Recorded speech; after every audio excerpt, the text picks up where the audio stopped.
Good morning.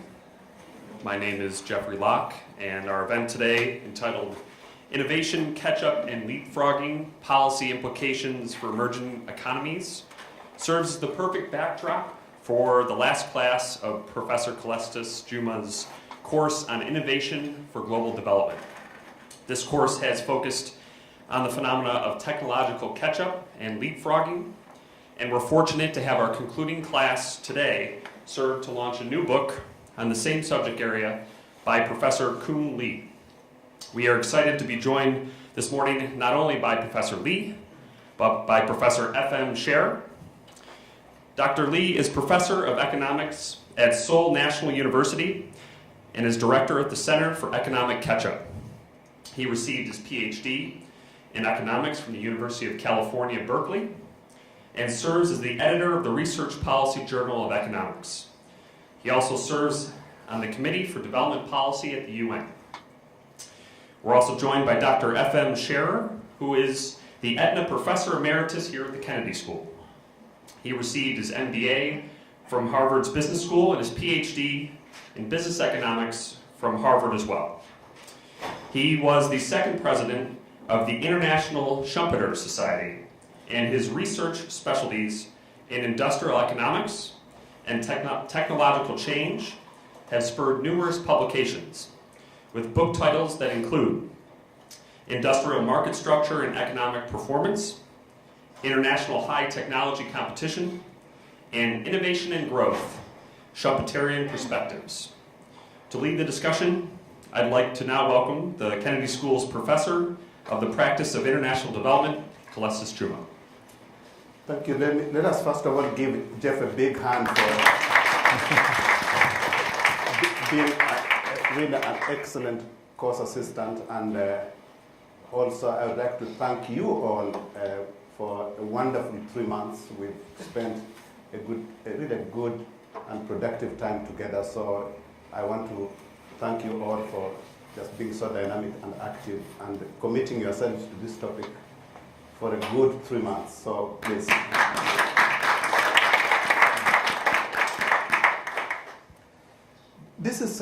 This book is a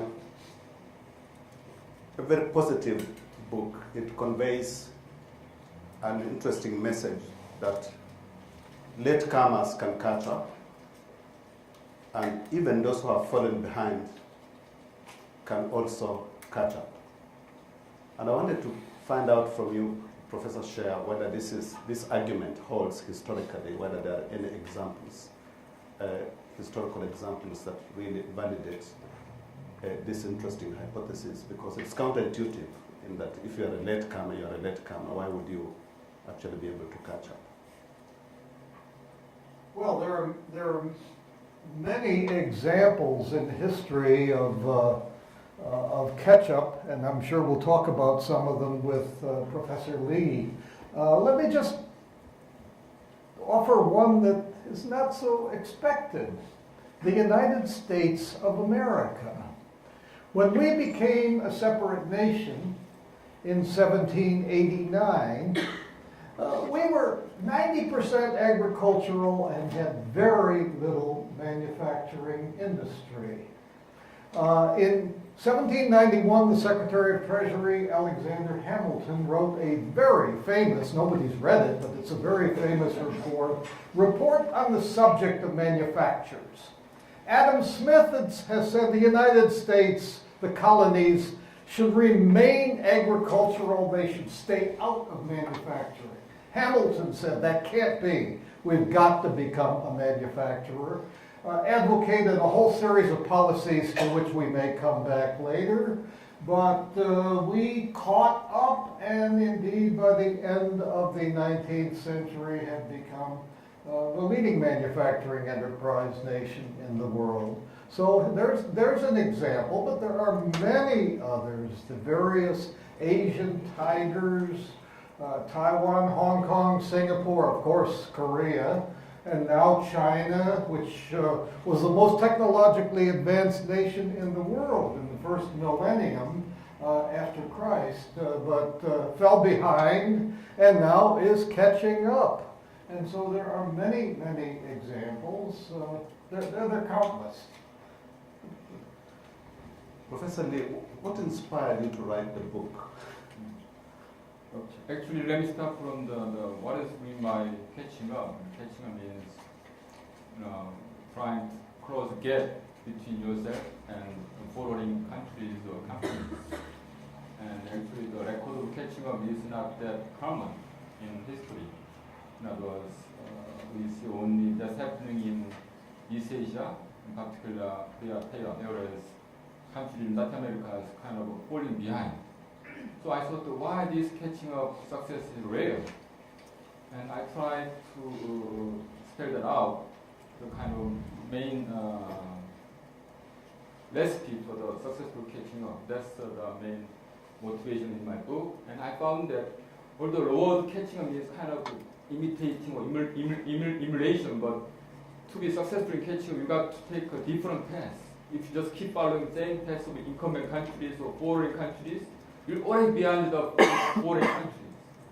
So secret of catch-up is you got to take a different path or detour or sometimes leapfrogging. Otherwise, you might do middle of catch-up, but you might really able to catch up or forging way. That's one of the key findings of my research. In other words, catching up is about taking detour, taking different paths, or doing leapfrogging eventually. Could you give some examples of that? Yeah. For example, one of the key variables in my book is a variable called cycle time of technology. Cycle time means that how knowledge or technology are changing over time. There are short cycle versus long cycle technology. Short cycle means that knowledge are changing very quickly. So after a couple of years, existing pattern become not much useful. So you don't have to worry about bothering about mastering knowledge technology from the point of view of latecomers. Long cycle technology, we have to master all those existing knowledge, and it's much burdensome for latecomers. So I found that in the case of Korea, Taiwan, they getting into more specializing into short cycle based technology, so that there is a less disadvantage for latecomers, so they don't have to worry about studying all those existing technology. And I found that other countries more strong in long cycle technology such as pharmaceuticals, medicine, and so on. Whereas Korea and Taiwan took different paths or different specialization, which is more or less IT or other short cycle technology. But now, recently, in 2000, Korea and Taiwan trying to enter into even into long cycle technology, which is pharmaceutical medicine. That means that's what I mean by detour. In other words, if you try to be similar to from the beginning with the advanced countries, it will be a more difficult experience. But you took different paths, you find some niche. After accumulate certain capabilities, then you try to end the long cycle technology as same as the advanced countries. So that in a sense, there's you got to be different at the beginning and to be eventually similar. That's the kind of secret of catching up, which I found in my mind. Professor Scherer, you refer to the United States. There are people who argue that the United States really was not doing a detour because they were just Europeans who migrated to this continent.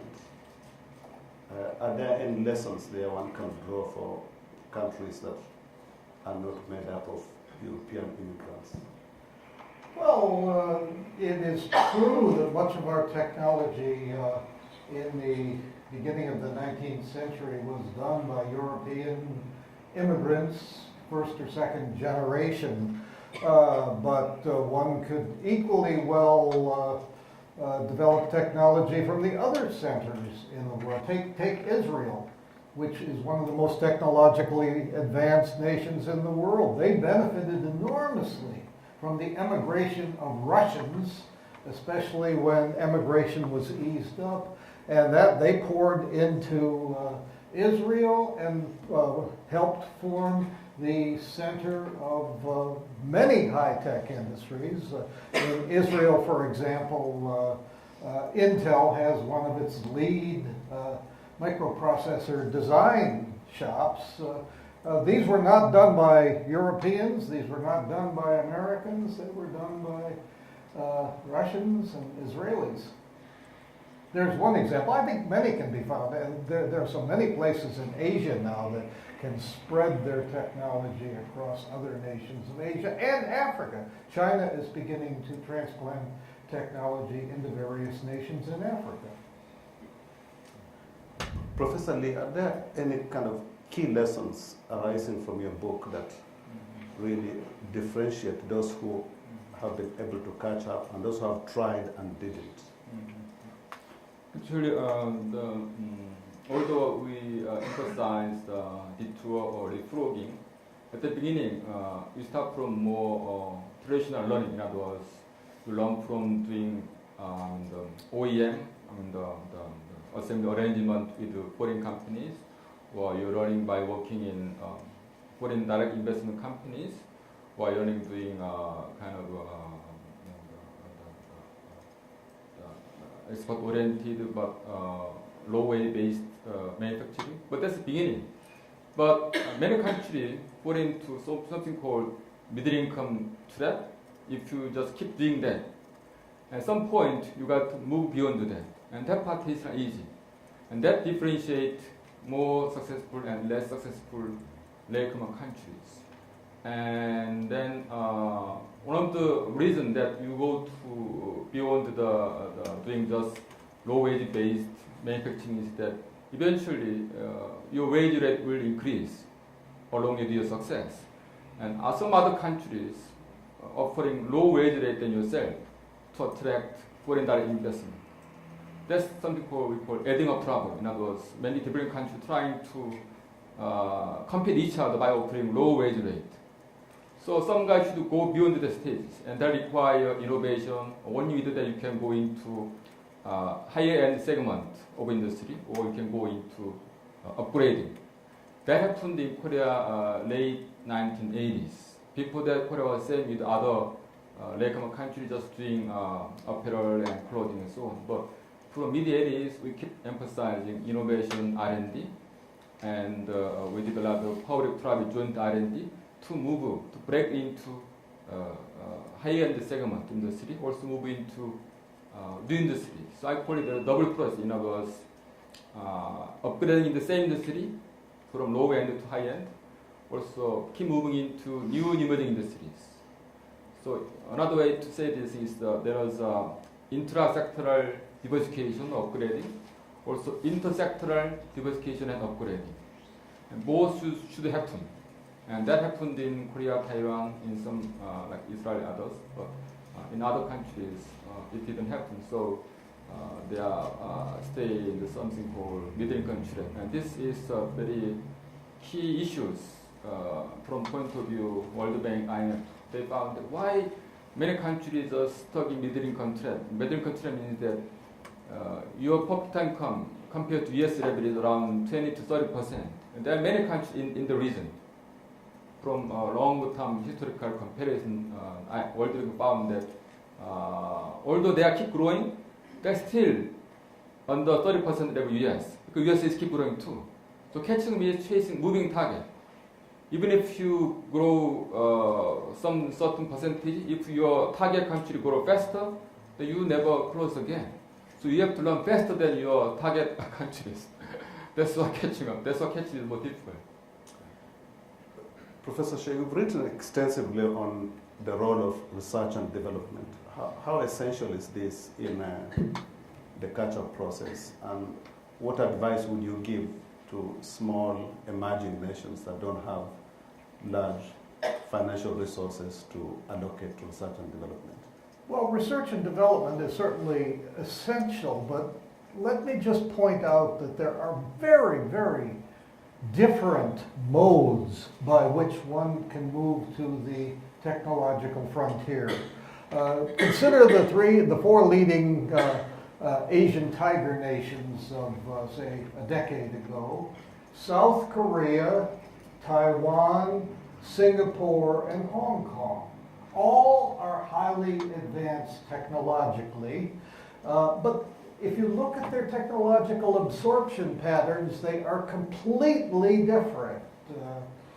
South Korea and Taiwan basically developed the technology at home through strong, among other things, through strong research and development. Singapore and Hong Kong, on the other hand, absorbed their technology largely through the efforts of multinational corporations that had maybe done the R&D somewhere else and then transplanted it into Hong Kong and Singapore.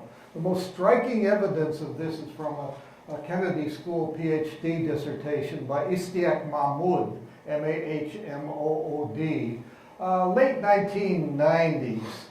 He looked at the patenting by those four nations, the patents taken out in the United States by residents of those four nations.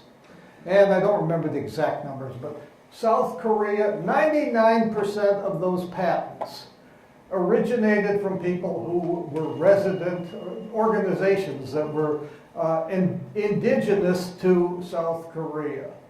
Similar number, 98% for Taiwan, but for Singapore and Hong Kong, only about 10% of the patents in the US were obtained by enterprises or organizations that were indigenous to those countries. Almost all the rest came from multinational corporations who had moved into very favorable environments and transplanted the technology from their home country into Singapore or Hong Kong. So there are various ways to do it, and there are therefore various policies to encourage this kind of movement. Can I follow up? Yeah. Actually, Professor Scherer mentioned that the case of the United States as a beginning point where you mentioned there's almost nothing just with the agricultural economy. Right? But that's exactly what Korea was. Korea in 1950, we are divided into South and North, but unfortunately, every natural resources in the North, all the minerals and so on. In the South, nothing, just with the agriculture and surplus population. So we are asking what we can export at the beginning. Nothing, almost nothing. So what we start exporting first? It was women's hair made figs, women's figs. That's what we first export to foreign countries. We have nothing to earn dollars. We need dollars to pay for importing the capital goods, machineries. We need to earn dollars by exporting women's hair-based women's figs. Then we move into clothing, apparel, and so on. So, some countries in Africa, if you don't have any resources, many countries in Africa doing exporting of flowers. You could have flowers and coffee and so on. That's the beginning. But point is, you got to move into higher end, or the same. In other words, you can make flower more lasting longer without insect or remain fresh. That requires innovation and some knowledge. And also, coffee. You cannot just exporting coffee in crude state. You can make it process in your own country. You can move into marketing chain of coffee business and so on. So that's why I keep moving into more value chain, higher value chain. That makes you catching up in long term. Otherwise, you might catch up for a while, then you might slow down again. That's quite typical in many later countries. To make it sustain, you got to have innovation into knowledge inside. So you're suggesting that you add value to different products, not necessarily the ones like Korea didn't become an exporter by adding value to hair. Key component is make more use of knowledge and innovation, and then make your product more value added, so they can pay for rising wages.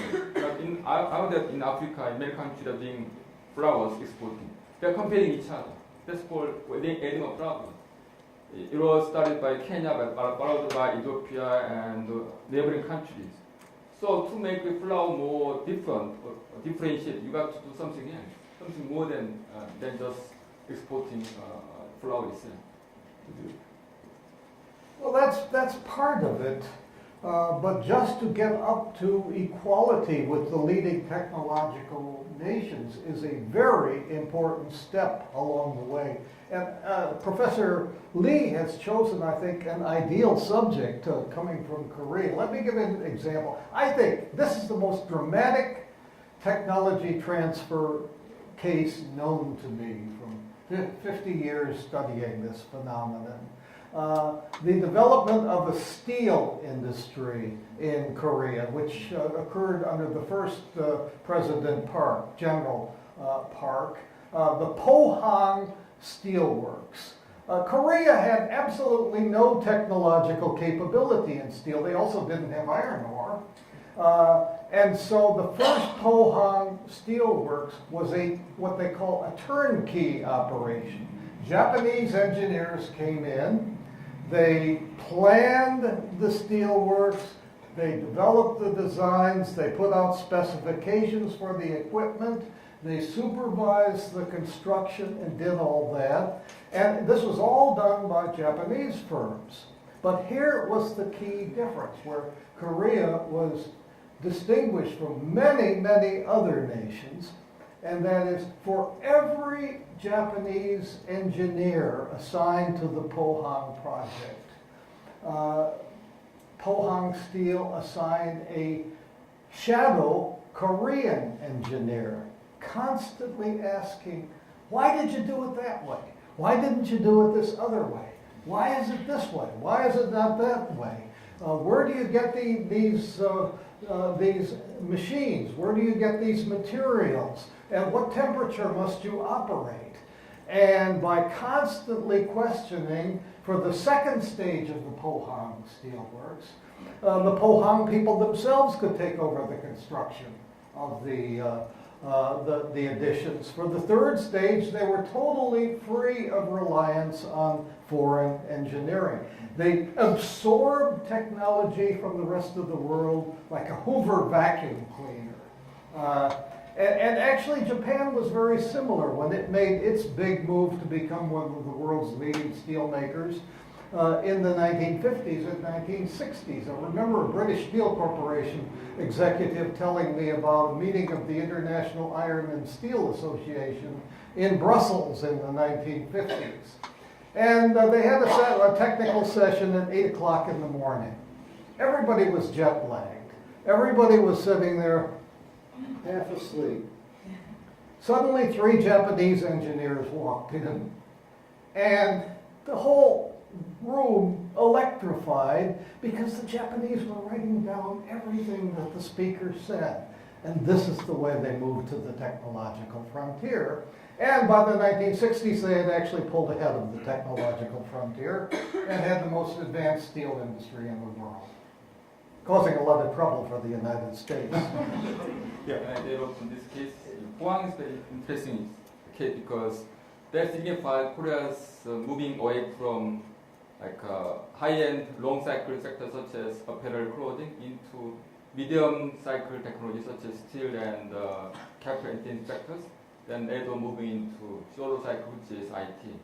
So when government decided to build a steel mill, we talked to World Bank, please give us a loan. And World Bank said, no, that's impossible for you. You should give up. You cannot pay back the loan, so I'll give you a loan. So we talked to Japanese government asking for the war repatriation fund. They had to pay some money in their act during colonial period. So we used the money to build the POSCO steel mill, but it was all technology came from Japanese Nippon Steel. But by late 1990, POSCO was out to surpass the teacher, which is Japanese Nippon Steel. So, but that was part because steel technology is kind of mature technology. So it's not difficult to really get access to those technology. If you have some commitment in terms of resources and human capital, you can do it. So example for other countries that, for example, country like Nigeria or Kazakhstan, they are exporting crude oils. But you can enter into oil refinery, which is next step. It's similar to steel in the sense it is capital intensive and mature industry. So technical transfer available. If you come in your money and some resources, you can do it. Then that's what I mean by moving into higher value segment from crude oil exporting to oil refinery. Korea has no oil reserve, but many people don't know that one of the biggest export item in Korea is not IT, it's a refined oil product. We're exporting back to Middle East. So I think it's not really difficult for countries like Nigeria or Kazakhstan. Based on your book, I wanted to, you cover a lot of material here with really extensive examples. How important is engineering in the process of catch-up, particularly engineering education? Yeah, it's very important. In other words, as mentioned by the Scherer about possible cases, we had no knowledge of steel at all at the time. So we invited the Japanese engineers to come to our site to teach us. Also, we sent our staff to Japan to learn all those test knowledge. So another element determining success of catch-up is that the nature of knowledge. I just mentioned the cycle time. Another aspect is that the knowledge is more tacit or codified. In general, more codified knowledge is more easy to learn, easy to catch up. But more tacit, it takes more time. It takes more time to catch up. That's why Korea was catching up very actively with Japan in terms of IT sectors. IT involves more codified knowledge. Knowledge is available in text. You can read it, you can learn it. But if you come to like machine tools or pattern supply, it's more test knowledge. It's more time. So look at China.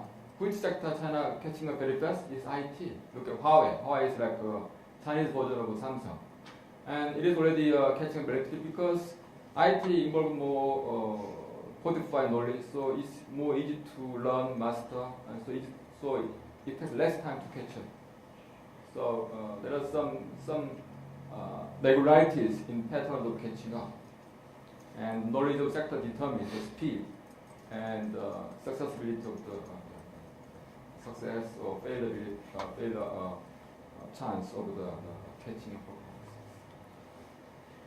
Absolutely essential to this, as Professor Lee points out, is education. And you can go abroad and get education, but it's important to build indigenous educational capabilities too. At Pohang Steel, for example, one of the brilliant things that General Park did was he established a technical university right there in Pohang to turn out the engineers who would then bring Pohang Steel up to the frontiers of technology.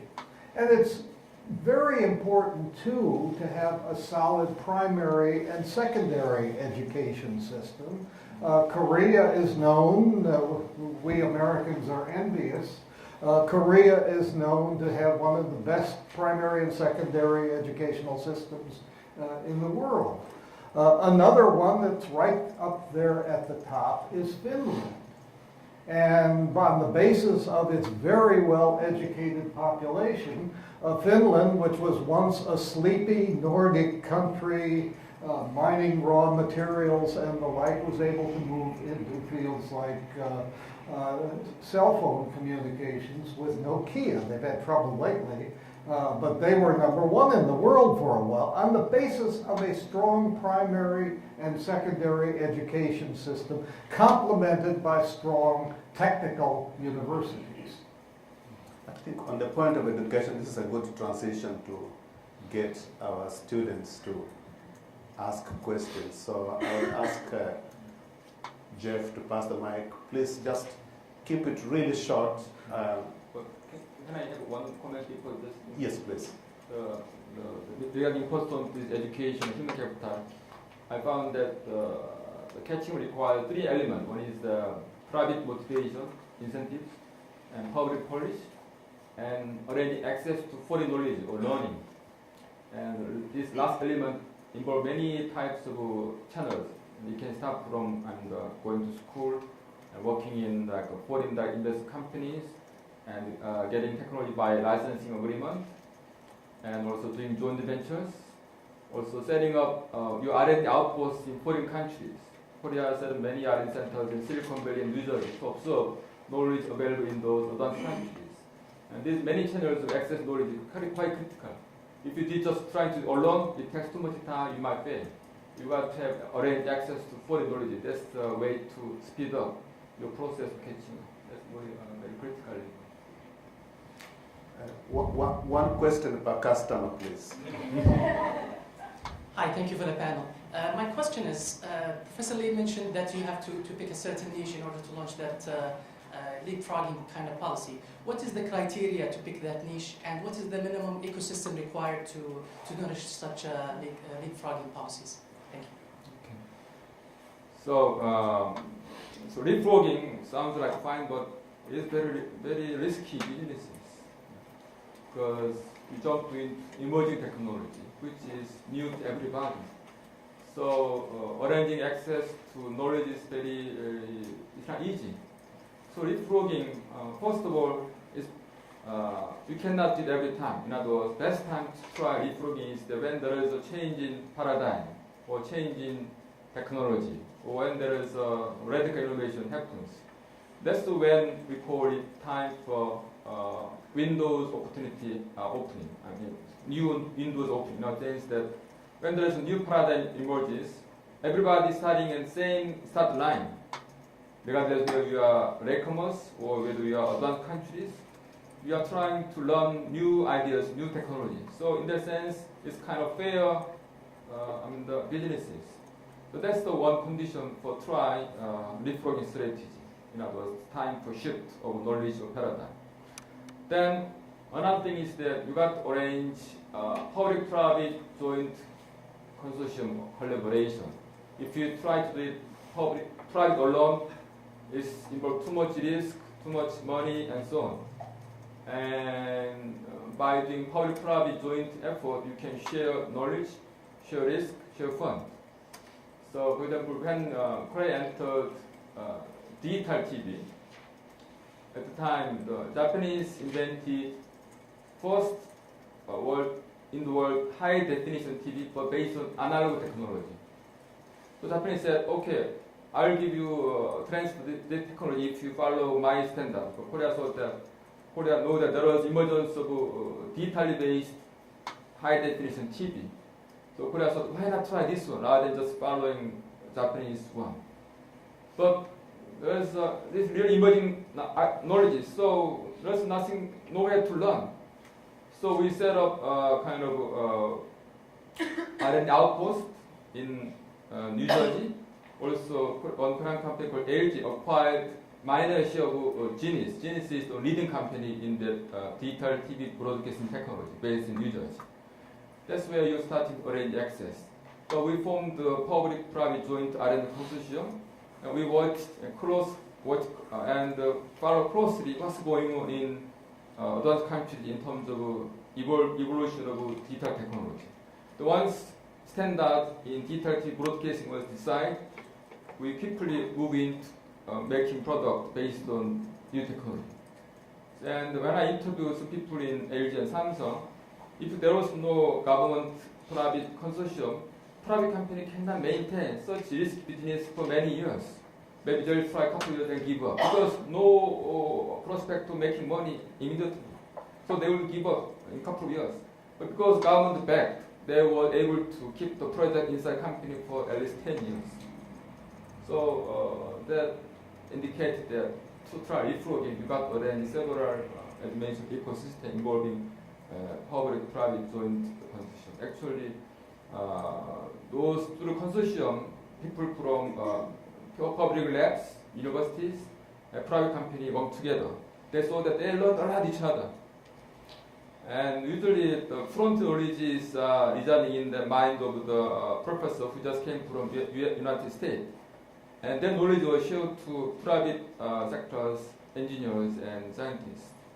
So I think that those things arranged to try leapfrogging.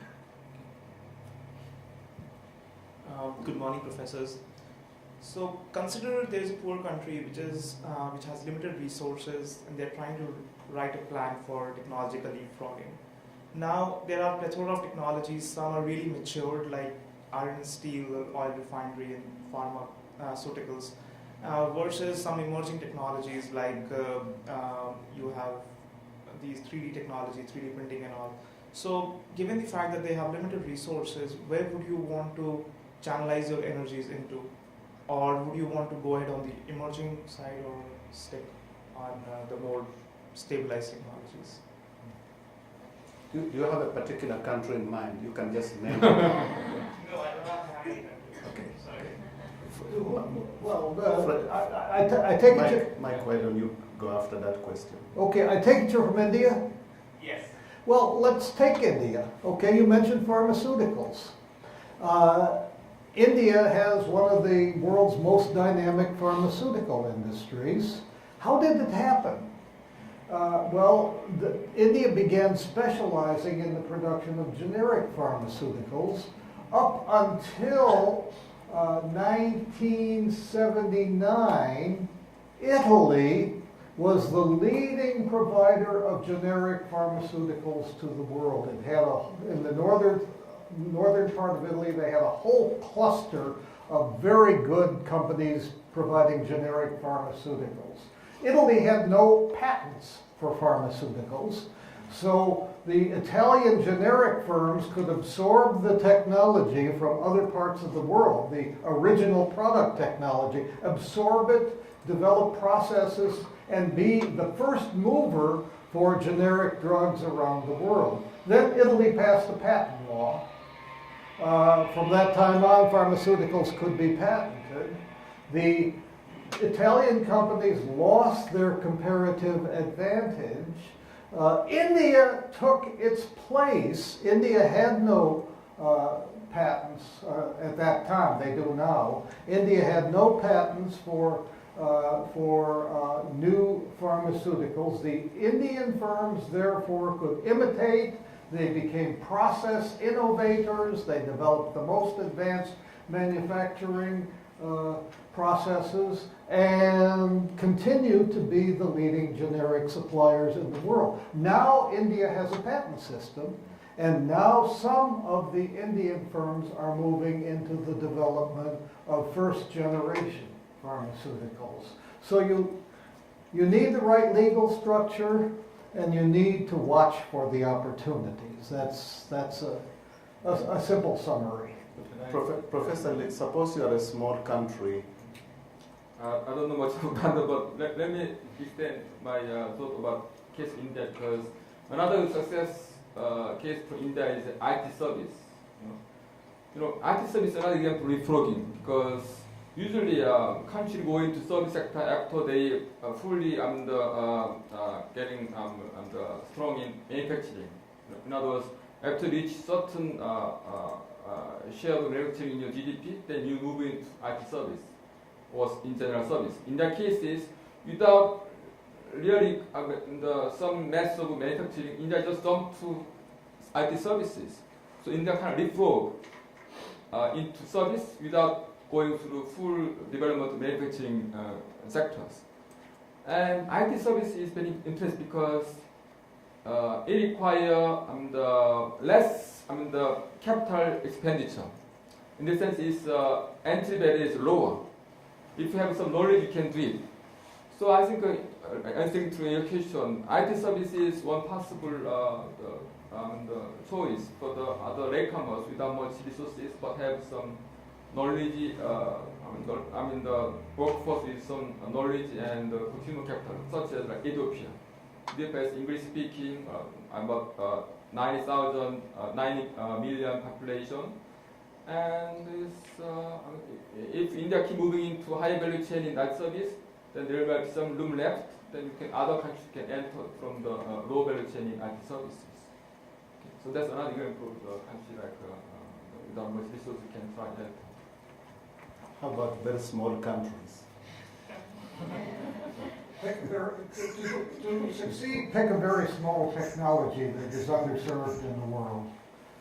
Okay. Or rely upon foreign direct investment, but that requires the educational basis and the infrastructure. I don't know how small you mean, but recently I went to Namibia, the north of South Africa. There's only a population of a couple of million, 2 million. But it was used to be a German colony. After that, colony of South Africa. And you know that they were only doing there was one big business group in Namibia standard, one business group, private business like a conglomerate. and they are doing business in brewery and some other stuff. But now this company is trying to enter solar panel or solar power industry because in Namibia, out of 365 days per year, they have more than 300 days sunshine. It's amazing. 300 days sunshine per year. So it's natural choice for them. They're importing electricity from neighboring countries. So if they move into solar-based electricity, they can be independent and they can save dollars paying for electricity from other countries. So why not? Hi, Anders Grauber from Denmark. Education and investment in education have seemed to have been a centerpiece of the discussion here. We've seen a lot of Eastern countries investing in exactly education, but we can see also that some it works for, some it creates growth, and some it doesn't. Malaysia, for instance, is an example of a country that has invested highly in education, but it doesn't seem to have gotten them out of the middle income trap. Why is that? Why does some work and why does some investments in education not work? Is it because of the type of the education itself? Is it because it's still regulated very much by the state? Or can you elaborate a bit more on why does some fail and why does some work? Like, do you want to go? Well, education is vital, but it's not enough. You need an active policy of technology absorption. You need a strategy for building sufficient demand that will make the enterprise pay. That can be by linking up with a multinational firm, that's one possibility, or this is against Calestous' question, but in a smaller nation, you can't do that. But in a big nation, you can do what the Japanese did, what the United States did in its formative years. You can erect protective barriers, both to trade and intellectual property. Harder to do that these days with the World Trade Organization, but this is a strategy that needs to be considered. And you need finance. We haven't talked much about finance. There are many ways of getting at the finance aspect. We in the U.S. are known for our venture capital. Israel may be even better there. But the main bank system upon which Japan relied was very effective. Korea has very powerful banks too. Germany is very interesting because it has very powerful banks, but they've not been good at backing small startup enterprises. And Germany has not developed an effective venture capital system. But filling the gap, Germany's economic strength these days is from its so-called Mittelstand. Who finances them? The local Sparkassen, that is the savings and loan associations. There are many ways to do it, but you've got to put all these things together. Yeah, I agree with Scherer's view about education is important, but it's only necessary condition, but not sufficient condition for triggering economic growth. And let me try to make comparison of Malaysia and Taiwan. They both relied on foreign investment in initiating those semiconductor businesses. But Malaysia just keep doing this low-end segment, which is testing and packaging and fabrication. But Taiwan moved on to design part, which is high-end of semiconductor business. Why this happened in Taiwan but not in Malaysia? The reason is that Taiwan has something called ITRI. ITRI is Industrial Technology Research Institute, who did all R&D and transfer the outcome to private sector in Taiwan. In other words, for example, Taiwan was making calculators, very simple one. But now one day they decided to enter notebooks. But there is a big jump from making calculator notebook. How this was done? It was done by ITRI. They did all R&D and developed architecture for notebook and transfer results to the private sectors. And nowadays, two giant semiconductor in Taiwan is TSMC, who are supplying the chips to Apple. TSMC's origin is also ITRI. ITRI is spin-off company, TSMC. So that indicates role of public research lab. In other words, we often use say Taiwan is more or less private sector SME-based economy compared to Korea, but it's not exact sorry, because Taiwan has much bigger role by public sector research lab than to Korean case, because they are small company that require bigger help from public research labs. Otherwise, Taiwan will keep doing just low-end segment of the semiconductors. So, Moses, this is the last question from a gentleman. Understood that. Next is ladies, because I don't want to create the impression that this class is all gentlemen. So, thank you. So I did have one question from an earlier statement that was made that I'm wondering could be conflicting. Hope we can reconcile this. You mentioned earlier that for countries that are natural resource dependent, for example Nigeria, that one path towards catch-up should be moving up the value chain of that natural resource, like into a refinery for oil. But that same effort, and you said that the value there would be building technical capacity for refineries. But that same effort could then lead to increased dependency on that same resource, which then have caused Dutch disease, one of the symptoms being diverting of resources from other industries besides that are not oil-based. And I'm curious, and how do those two ideas reconcile? And if catch-up through natural resource dependency or value climbing through natural resources is a path for these countries, how do you then mitigate the symptoms of Dutch disease? If people in Nigeria, I would worry about that only if you make success in oil refinery businesses, because that also big ventures, and if you succeed, that means you achieve first degree level diversification. That means you are already built up certain capabilities to enter into new businesses. So that's the beginning of your diversification process. So I'll be more optimistic. Also, even if you run out of oil reserve, you can import oil to other countries and use that refinery to make a dollar. And you can enter like chemical, petrochemical, and other sectors related to that your initial advantage. So, well, I would think this will be a big problem. Does the nature of the technology matter? Because there's a big difference between petrochemicals and artificial hair. Right, Mike? Well, I'll bet you can make artificial hair out of petrochemicals. But in fact, from petrochemicals, there are a lot of downstream interesting things to do. The countries like Saudi Arabia are considering all sorts of synthetic plastics and the like that come from the feedstocks that they use that come out of eventually out of their oil fields. And you can also, if you specialize in your primary natural resource, you can go upstream. This is a problem many African coastal nations have had, because it's and Brazil too for that matter, and Mexico too.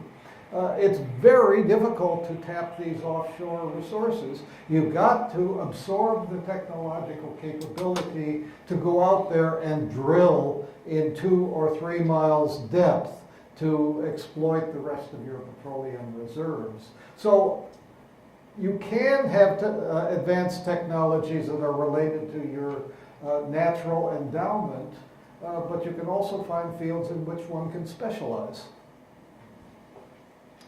Well, I have at least 4 questions, but Oh my God. not answered the last time. So maybe I will focus on one I'm in particular interested in. Is to Professor Lee, how do you see the role of the so-called flying geese paradigm in catching up and leapfrogging of East Asian countries? And if you find it important, would you see that it could be applicable in other regions, like for example Southern and Eastern Africa? And if so, would it be rather market-driven or maybe the state-led? So what strategy you would recommend? Also referring to what was earlier said, for research and development developed at home or rather by multinational. Thank you. Thank you.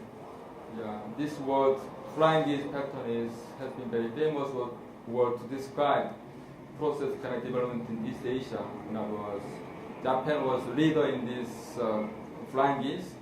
Then Korea was follow. After Korea, there was a country like Malaysia, Indonesia, and so it's kind of tiers of countries with the Japanese leader. And there are many ways to interpret this flying geese. In other words, for me, I interpret this as Japan was the kind of role model and source of knowledge. So all countries learned from Japan as the leader. Then now this flying pattern has been now disrupted. The rise of a dragon, which is China. So China is like another follower in this pattern because China doing everything from high end to low end. So flying pattern is now disrupted not only because China but also now Korea took different paths. In other words, different paths from Japan. So in now Japan, Korea now caught up in Japan many aspects. So in that sense, flying pattern is now kind of disrupted. But I can think this pattern can be applicable to other continent region in the sense that you got to have some role model, you got to have some benchmark country, and there you can learn from your preceding countries. That's what Justin Lin talking about in his book about development. He's saying that each country can try to benchmark a country which is just ahead of you. Then try to inherit some industry knowledge from that. And he stopped that, but my point is that it's good start, but after that, after some stages of success, you got to try leapfrogging too. That's my difference between me and Justin. Hello, I have two questions regarding the usefulness of lessons from history. Okay. One question per customer, please. Okay. Okay, the most important for me is, what would you say is the main difference between the Latin American experience in the 60s and 70s for industrialization and the East Asian, and why one succeeded and the other didn't? Latin American experience, why Well, Southeast Asia worked on it's Latin American? evolving, I think. An example, though, a negative and a positive example. Negative example, Brazil has rich iron ore and the like, and Brazil, at the same time that Korea was developing its steel industry, began building steel converting plants. And they didn't have the technological capability, so they too put out turnkey contracts. But they didn't do what President Park did. They did not take all the measures to absorb that technology. So it took them a long time to get those steel works operating properly. And they're still having trouble with the new Hearst mill. But there was an article, I believe it was in The Economist, it might have been Business Week this last week, about Mexico. Mexico has a large cadre of well-trained engineers and is beginning to become a design and engineering center for the automobile industry. Up to this time, it was simply a low labor wage assembly center. But now Mexico, with its technological capabilities, is moving into this engineering area. And I'm sure that other Latin American countries can pursue the same kind of strategy. Hi, Ann McDonald. I was thinking about kind of the range of protectionism and wanted to ask your opinion on what the right middle way is to hit between isolating. I'm just trying to think of. You mentioned the South Korean example where there's a very straight technological transfer from the Japanese to South Korea. I'm not really sure why. What incentive besides the payment to a few consultants from Japan would have in lending that much knowledge of their technology. And then kind of looking at the opposite, kind of a converse example in Mexico's maquiladoras in the late 90s that had so much piracy from China and then lost a great deal of competitiveness. How do you kind of balance knowledge sharing and wanting to help nascent countries that possibly don't have any developed enough legal framework yet to have protectionist policies for their nascent emerging technologies versus I'm just trying to think what the right way, what the middle ground is there. Who's the nominee on this one? I think you worked a lot on intellectual property rights. Why don't you?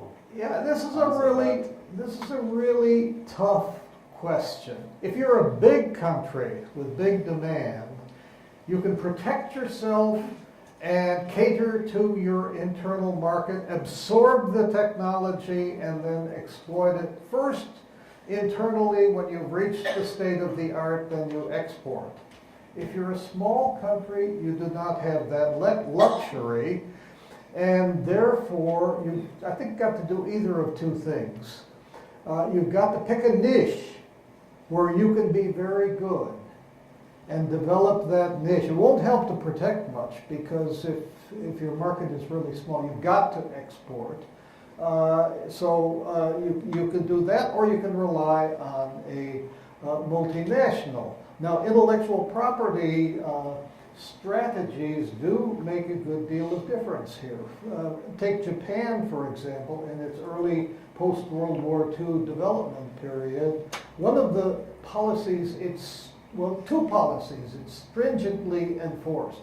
Number one, it encouraged Japanese enterprises very extensively to license the technology, the best technologies around the rest of the world. Actually, there were three policies. The second was they were very limited on foreign exchange.